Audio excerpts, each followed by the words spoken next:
சுமார் 50 வருஷத்துக்கும் மேலான பழமையான சீமையோட்டு கட்டிடம். மழை வந்தா ஒழுகிற கூரை, பூச்சி போட்டு வருங்கிற பயத்தோடையே அந்தோணி அம்மாள் காலத்துல இருந்து அவங்க பேர பிள்ளைங்க காலம் வரைக்கும் அதே நிலைமை தான். 3 தலைமுறையா ராயபுரம் மக்கள் கண்ட இந்த துயரத்தை ரிஷிவந்தியம் தொகுதி எம்எல்ஏ வசந்தம் கார்த்திகேயன் அவர்கள் ஒரே மனுவில் மாற்றி அமைச்சிருக்காரு. இன்னைக்கு அந்த பழைய ஓட்டு கட்டிடம் காணாம போய் வானுயிர நிற்கிற ஒரு நவீன மெத்தை கட்டிடமா கல்வி கோவில் உருவெடுத்திருக்கு. தன்னோட பேர பிள்ளைங்க பாதுகாப்பா படிக்கிறப்போ அந்த சந்தோஷத்தை வெளிப்படுத்துவது வசந்தம் கார்த்திகேயன் அவர்களின் சீரிய பணிக்கு கிடைச்ச மக்களின் மகத்தான அங்கீகாரம்.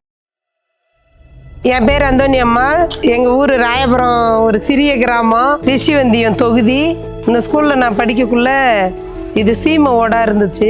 ரொம்ப கஷ்டப்பட்டோம் இந்த ஸ்கூலில். வெயிலுக்கோ மழைக்கோ நாங்கள் உள்ளவே இருக்க முடியாது, பூச்சி பொட்டுலாம் உள்ளே வரும். அப்படி இருக்கக்குள்ள நான் படித்து வெளியேறி வந்து எங்கள் பிள்ளைங்களும் இந்த ஸ்கூலில் படிச்சுதுங்க. அப்பயும் இந்த ஸ்கூலில் வந்து எதுவும் சரி பண்ணி யாரும் கொடுக்கல. பார்த்தீங்கன்னா எங்கள் வசந்தம் அண்ணா வந்து எங்கள் கோரிக்கையை மிக சிறப்பாக நிறைவேற்றி கொடுத்தாங்க. இந்த கட்டடம் வந்து மெத்த கட்டடமாக ஆக்கி இப்போ பார்த்தீங்கன்னா நாங்கள் படித்து எங்கள் பிள்ளைங்க படித்து இப்போ எங்கள் பேர பிள்ளைங்க படிக்கிற அளவுக்கு இந்த ஸ்கூலு நல்ல சிறப்பாக அமைச்சு கொடுத்த தமிழ்நாடு முதலமைச்சர் மு.க. ஸ்டாலின் ஐயா அவருக்கும் வசந்த அண்ணாவுக்கும் ரொம்ப ரொம்ப நன்றி.